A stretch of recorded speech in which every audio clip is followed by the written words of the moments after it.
If you're a salesperson, you're probably one step ahead of me already, because you already probably know how to do this. But this is huge. Okay, so if you're going to get into the recruiting business, if you're going to start your own recruiting firm, if you're going to start staffing for people, understanding people and being a people person and a networking person, someone who knows how to read people, and not just like read what they say, but really, really read them and read what they do and what they've done. You've got to really, really delve into this. So I'm going to kind of go surface level. And again, I've always said on this channel that there's more to come. You know, I'm going to vlog every single day. So I'm going to go far in depth on some of these topics and get really, really big into like, specifics. But I wanted to make a short little video on, if those of you who are watching some of this content are just getting started or just getting your recruiting business up and running or want some fuel for thought. You need to know how to read candidates. So how do you make money in staffing? Well, you find a client. The client wants candidates, so you deliver them candidates, quality candidates, and then they get hired and you take a percentage of what their earnings are. So the candidate's going to make $30,000 a year, you charge 10%, you make $3,000 for placing a candidate, like a secretary. The problem is, it's hard because you need to make sure you place a quality candidate that pleases the client. Otherwise, the client will say, F off, I don't want this candidate. And you wasted a bunch of time finding them and vetting them and interviewing them.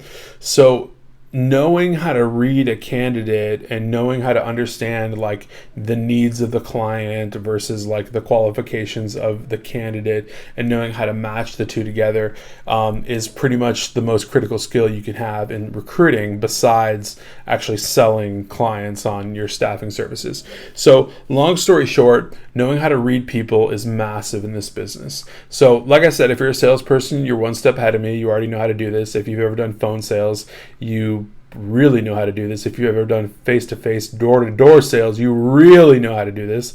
But aside from all that, let's just talk about it. So reading a client, first off, when you talk to a client, right, the number one thing is understand that they need to be amicable. This person needs to be able to work with you.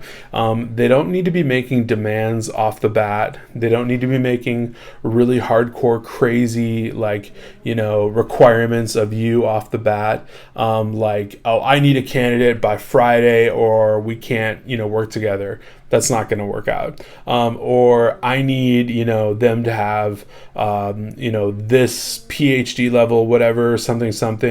Or if I don't see any of that, I can't take any more candidates from you. That's not going to work out. You need to have a client that's amicable and understands that the relationship is a partnership. You're helping them find candidates. You're saving them time, money, internal resources in HR by finding them the candidates they need to run their business, keep their cash flow going, and stay alive. So you need to read out the client before you begin working with them and sign a contract to say that you'll staff for them. So that's huge. Understanding just how to read that client and making sure that you're, picking the right clients to work with is awesome because it's a two-way street. You're not going to work with every single client that comes at you.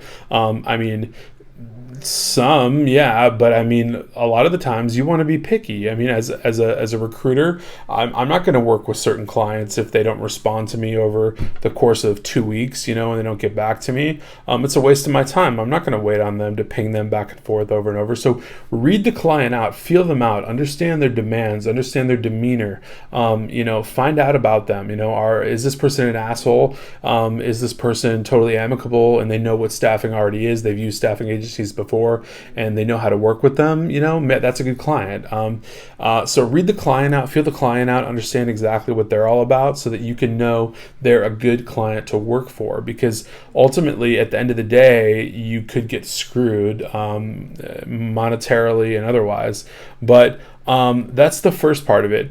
The second part of it is reading out candidates. So this is talking about interviewing, right? Once you do get a client, of course, they're going to give you the requirements for the job, and they're going to want candidates pretty much ASAP because that's why they're using you.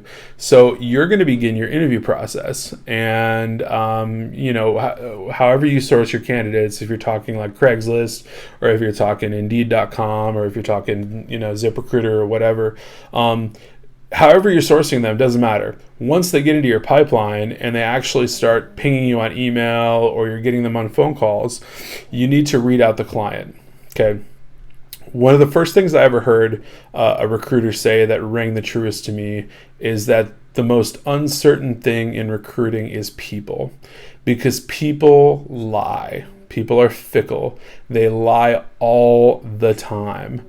I just this week had a girl who was going to fill a receptionist position. I'd been talking to her for probably a week and a half, and she answered every single phone call I ever made to her. She responded to every single email I ever made to her. We probably had about 4 or 5 email exchanges. We probably had about 4 or 5 phone calls. Each one was responded to. Everything was positive. Okay, the interview's set up for this time. I want to confirm that you know that, blah, blah, blah. She confirmed. The day of the interview, she was a no-call, no-show. I emailed her and said, hey, heard you no-called, no-show. Did something happen? No response. People lie. You have to understand how to read candidates, okay? So dive deep. What this means is the lessons I learned are to dive very, very deep. Ask questions. Ask poignant questions like, how long were you at your last job? Why did you leave your last job? What job did you do before that? Why did you leave that job? Where are you working right now? Oh, I'm working at such and such and I make $20 an hour. Okay, well, this job pays $16.50 an hour. What would make you interested in taking, a pay cut? That's a huge red flag, right? So reading out a candidate and finding out their intentions and why they may or may not be doing something is massive, because ultimately you're going to find out that there's a lot of people that surf the internet for bullshit, right? There's people on Indeed that just sit there and they might be like thinking pie in the sky, like, oh, I just want to get a job that's in like this city or whatever, so I'm going to click on this and like email this guy, and if he emails me back, I'll feel special and we'll talk about the job and like it'll kind of be cool or something. But like they have no real intention of actually taking the job, and people do that. Like the people lie. It rings true. So all of the time there's these no-call, no-shows and stuff like that, but they're all lessons learned, because it just means that you need to understand how to read the candidate better. Read what they say, read what they've done, ask them better questions, and find out exactly what they're all about before you bring them in front of a client and ruin your client relationship. If you send 3-4 no-call, no-shows, how bad do you think that's going to make you look? You're not going to get a referral. You're not going to get repeat business from that client. They're probably going to tell you to F off. So basically, it's one of the most important skills you could pretty much ever have, learning how to read that client or the candidate and know exactly, what they're all about and who they really are. A big one is asking someone, hey, would you have any problem, on the background check when they do run it? Pause. Wait for them to answer. That's a big one. People will always reveal themselves. So always remember that people will always reveal themselves. So over time, if you have a 10-minute conversation, stretch that out to 15 minutes. Start asking some deeper questions. People will reveal themselves. They'll tell you things that you didn't even ask for, because once they know that you're serious about getting them that job, they will begin to tell you things that you need to know. Because once they understand, hey, they're going to run a background check on me, they'll finally tell you, I had that DUI back in 2013, but I think it's going to be off my record though, or whatever. But this is a delivery driver job. You're out, dude. Like I'm not going to be sending you into the client. Like there's no chance. So thank you, because I asked good questions. So the reason I'm saying all of this is just because I've made mistakes in the past where you kind of like easy breezy air over the interview, and it's like, hey, are you cool to come in on Saturday and interview at 9, and you're available, right? And you've had X amount of experience. Cool.